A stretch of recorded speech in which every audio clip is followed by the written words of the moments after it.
ल तीन पदी अभिव्यञ्जकको चाहिँ हामी खण्डीकरण गर्न सिक्नेछौँ आज है। जस्तै एकमा हेरौँ,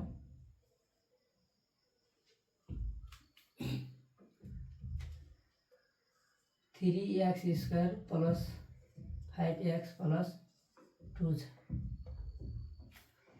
3x² + 5x + 2 छ है। यसलाई हामीले चाहिँ खण्डीकरण गर्नेछौँ। खण्डीकरण गर्नको लागि पहिलो पद र लास्ट पद के गर्ने, गुणन गर्ने, अनि आएको गुणनखण्डलाई चाहिँ खण्डीकरण गरेर बिचको मान चाहिँ पत्ता लगाउने हो है। अब 3 दूना कति भयो, 6। अब 6 लाई खण्डीकरण गरौँ। 6 भनेको जोड संख्या हो, 2 ले जान्छ, 2 3 6 भयो है। अब यो मान 2 र 3 लाई चाहिँ जोड्दा अथवा घटाउँदा के गर्दा बिचको मान आउँछ त, जोड्दाखेरि आउँछ भने जोड्नु पर्यो पहिला है। 3x² + 3x + 2x + 2 भयो है।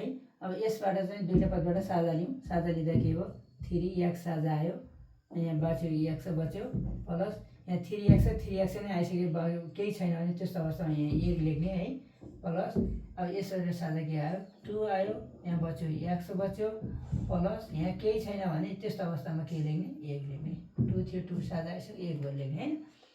अब यसबाट र यसबाट साझा लिउँ। यसले चाहिँ x + 1 आयो, बाँकी रह्यो 3x + 2 बच्यो। यसरी आन्सर है। अब यस्तै गरेर दोस्रो क्वेसन हल गरौँ है त।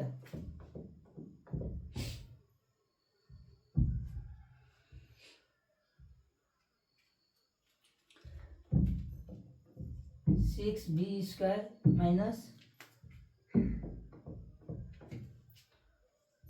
4b - 10). ल यो क्वेसन हेरौँ है त। अब फर्स्ट वर्ड र लास्ट वर्ड के नै गुणन, 10 6 कति भयो, 60 भयो। अब 60 लाई खण्डीकरण गरौँ। अब लास्ट 0 अथवा जोड संख्या भएपछि 2 ले जान्छ है। अनि 2 लेखौँ, 2 3 6, 0 को 0 भयो, फेरि 2 ले जान्छ, 2 1 अनि 2, यताको 10, 2 5 10 भयो। अब 2 ले चाहिँ जाँदैन, बिजोड संख्या आयो है। अब 3 ले जान्छ कि, 3 ले जानको लागि यो संख्याको एक फललाई 3 ले भाग जान्छ भने यसलाई पनि 3 ले जान्छ हैन। 5 1 6 भने 3 ले जान्छ, 3 ले 3 5 15, 5 बिजोड संख्या आइसक्यो। अब चाहिँ खण्डीकरण हुँदैन। अब यहाँ बिचको मान पत्ता लगाउनु पर्ने कति छ, 4b छ भने यहाँ के गर्दा 4b आउँछ हेरौँ है त।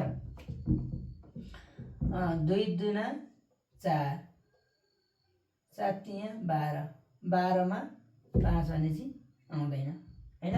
12 मा 5 जोड्दाखेरि 12 मा 17 हुन्छ, घटाउँदाखेरि 12 मा 5 भने 7 हुन्छ, 4 आउँदैन भने त्यो पनि भएन है।